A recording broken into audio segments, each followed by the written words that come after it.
আমরা ভারতকে শায়েস্তা করেছি। যদি আটলান্টিকের উপর থেকে কেউ আগ্রাসন করতে আসে, বাংলাদেশের প্রত্যেকটি মাদ্রাসা একটা ক্যান্টনমেন্ট হবে। সেনাবাহিনীর সাথে কাঁধে কাঁধ মিলিয়ে মাদ্রাসার ছাত্ররা দেশ রক্ষায় মাঠে নামবে। আগ্রাসী শক্তিকে বলে দিচ্ছি, আমার দেশের সবুজ লাল পতাকার দিকে যে চোখ তুলবে তার চোখ উপড়ে দেওয়া হবে। আমার বাংলার কোন 1 ইঞ্চি মাটিতে আগ্রাসনের থাবা বসালে সেই কালো হাত ভেঙে দেওয়া হবে। নাহমাদুহু ওয়া নুসাল্লি আলা রাসূলিহিল কারীম, আম্মা বাদ। হেফাজত ইসলাম বাংলাদেশ কর্তৃক আয়োজিত আজকের মহাসম্মেলনের সম্মানিত সভাপতি হাজারাত উলামায়ে কেরাম, বাংলাদেশের বিভিন্ন প্রান্ত থেকে আজকের এই মহাসম্মেলনে আগত প্রতিটি মুমিন মুসলমানকে আমার হৃদয় নিংড়ানো ভালোবাসা, শুভেচ্ছা এবং অভিনন্দন। সম্মানিত সুধী, দুটো বিষয় প্রথমেই আসে। একদিকে বিতর্কিত নারী সংস্কার কমিশন করে আমাদের অনুভূতিতে আঘাত দেওয়া হচ্ছে, আরেকদিকে মানবিক করিডোরের সিদ্ধান্ত নিয়ে স্বাধীনতার উপর আঘাত দেওয়া হচ্ছে।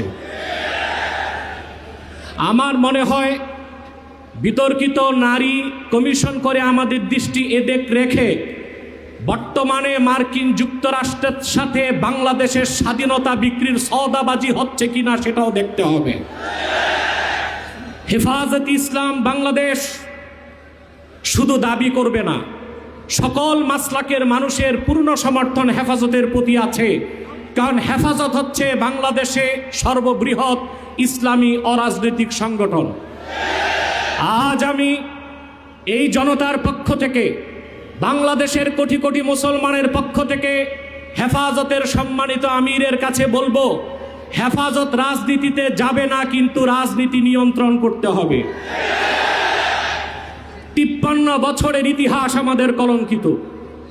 আলেম ওলামা, পীর মাশায়েখ আর মাদ্রাসা ছাত্রদের পবিত্র রক্তে পা রেখে তারা ক্ষমতায় যায়, আর ক্ষমতায় যে ইসলাম ও মুসলমানকে চ্যালেঞ্জ করে।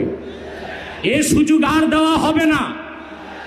অনতিবিলম্বে বিতর্কিত নারী কমিশনের সমস্ত প্রস্তাব বাতিল করলেই হবে না। যে নারী নামের হিজড়াগুলোই দুঃসাহস করেছে, গ্রেফতার করে তাদেরকে আইনের আওতায় আনতে হবে। আরেকটি বিষয় হচ্ছে, ডক্টর ইউনূসকে বক্তব্য পরিষ্কার করতে হবে। 16 বছর ভারতীয় আধিপত্যবাদের বিরুদ্ধে আমরা রক্ত দিয়েছি। সর্বপ্রথম সকল প্রকার সেরেক, কুফর, রামবাম, নাস্তিক আর ভারতীয় আধিপত্যবাদ ও ফ্যাসিবাদের বিরুদ্ধে রক্ত উৎসর্গ করেছে শাপলা চত্বরে হেফাজতের আলেম ওলামা কর্মীরা। সেই আন্দোলনের আগ্নেয়গিরিতে 5ই আগস্ট ছাত্র জনতা আগুন ধরিয়েছে শুধু। অতএব আলেম ওলামাকে বাদ দিয়ে কোনো সিদ্ধান্ত মেনে নেওয়া হবে না। ডক্টর ইউনূস সাহেব পরিষ্কার করুন, মানবিক করিডোরের নামে বাংলাদেশকে ইন্দো প্যাসিফিক অঞ্চলে যুদ্ধের দিকে ঠেলে দিবেন না। আমরা ভারতকে শায়েস্তা করেছি। যদি আটলান্টিকের উপর থেকে কেউ আগ্রাসন করতে আসে, বাংলাদেশের প্রত্যেকটি মাদ্রাসা একটা ক্যান্টনমেন্ট হবে। সেনাবাহিনীর সাথে কাঁধে কাঁধ মিলিয়ে মাদ্রাসার ছাত্ররা দেশ রক্ষায় মাঠে নামবে। আগ্রাসী শক্তিকে বলে দিচ্ছি, আমার দেশের সবুজ লাল পতাকার দিকে যে চোখ তুলবে তার চোখ উপড়ে দেওয়া হবে। আমার বাংলার কোন 1 ইঞ্চি মাটিতে আগ্রাসনের থাবা বসালে সেই কালো হাত ভেঙে দেওয়া হবে। বিদায় লগ্নে আরো 3টি দাবি আমাদের পক্ষ থেকে। ব্লাসফেমি আইন করতে হবে, freedom of expression, freedom of speech. বাক স্বাধীনতার নামে ইসলাম বিরোধিতা যেই করবে তাকে আইনের আওতায় আনতে হবে। আমার দেশে অসংখ্য আলেম ওলামা, নিরীহ মানুষকে জঙ্গি তকমা দিয়ে কারাগারে রাখা হয়েছে। যদি বাবর সাহেব মুক্তি পায়, তাহলে যে সমস্ত আলেম ওলামা জঙ্গির মামলায় ভিতরে, তারা কেন মুক্তি পাবে না? তাদের মুক্তির আগে সংস্কার না নির্বাচন হতে দেওয়া হবে না বাংলাদেশে। আমার 7ম দাবি, হেফাজতের পক্ষেই বাংলাদেশের সমস্ত মাসলাককে এক প্ল্যাটফর্মে আনা সম্ভব।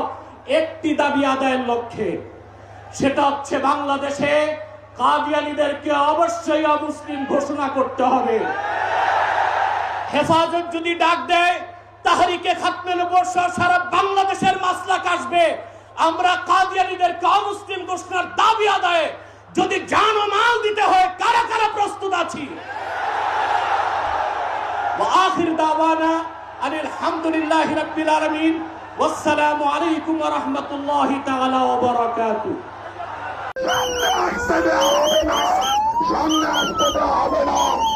জাতীয় বন্ধুগণ, বাংলাদেশ অতীতের মতো